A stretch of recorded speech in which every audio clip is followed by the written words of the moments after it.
Καταρχήν να ευχαριστήσω τους διοργανωτές του συνεδρίου για που βρισκόμαστε όλοι σήμερα εδώ απόψε. Let me thank Mr. Gouraros, Mr. Vretos. Orphea was created in 2007 when there was no ecclesiastical news agency.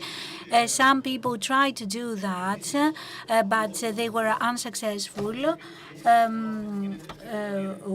When we had no news from Russia or Romania, this was the case in the past. When, for example, I had news from Russia, some persons from the para-ecclesiastical circles accused us of being spies of the Russians.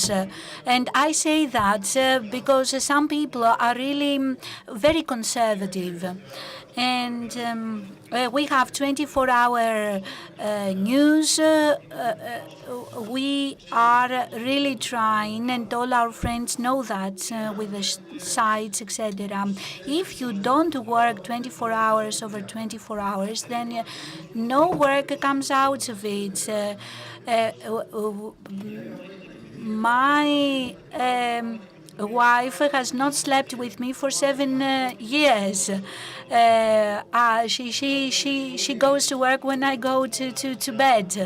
And I'm saying that because Georgios Theoharis and everyone working on the blogs live like me. Yes, there are commercials, and you must do the good work for people to trust you. So what do I want to say about what you asked me? Reverend Father, about the false news. This must not be said only about ecclesiastical news. You can see, for example, on the internet. Please now look what the killer said. They do that to get more clicks. I am not interested in being read by 30,000 or 50,000. I would be more glad if I was read by 7,000 and those persons really benefited from my piece of news. So we deal with the substance. We should deal with the substance. We shouldn't let the patient die.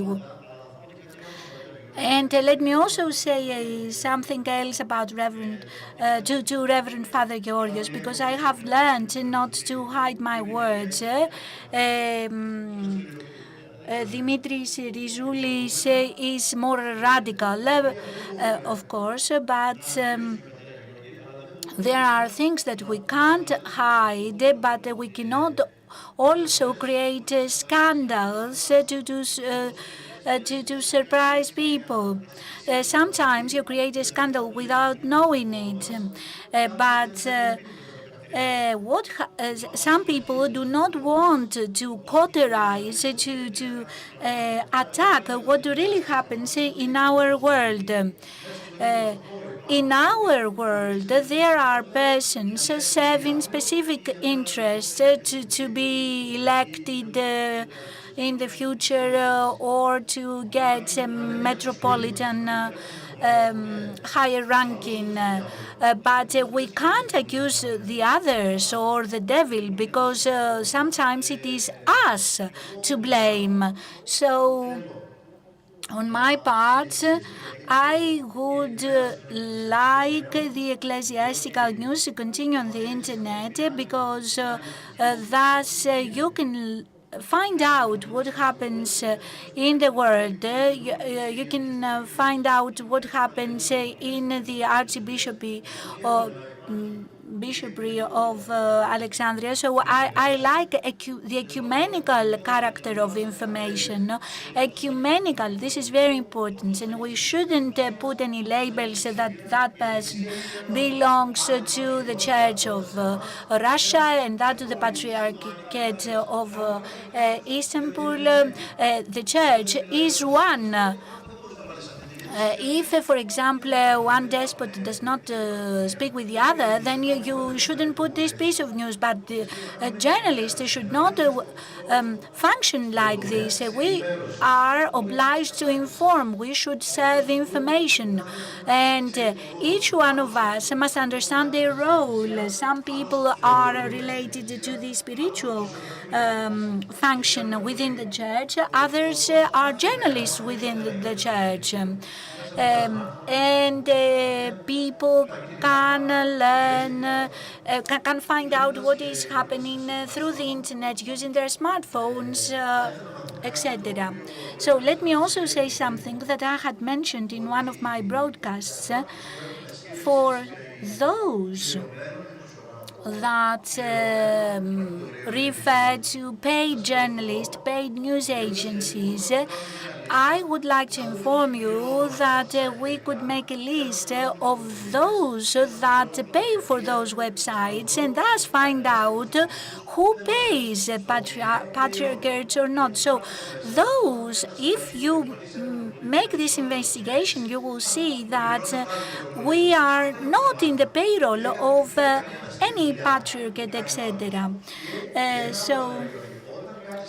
Father Georgios, if you make a mistake, then they attack you. But why don't they congratulate us on the good work we have done all these years? The labels do not serve anything, saying that this is Serbian, Georgian, Russian, Greek. I think that the people have really embraced us, and I have a broadcast with Dimitrios Rizoulis, who is the director, main editor of newspaper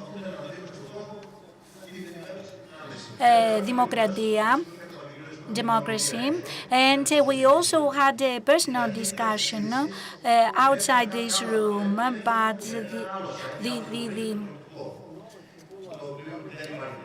there is another site, Troktiko, which does not exist any longer, and it offered direct information. And thus, we were obliged to start providing direct information. However, there are wrong informants. Someone phoned us once and gave us a wrong piece of news. I wanted to publish an exclusive piece of news. And then they phoned back and they said, what are you writing here, that the person is dead, but the person is alive? And we explained that we were not to blame, that there was someone that called us and said he was a monk and announced the death of that person. So recognizing our mistake is also a virtue, is also very good.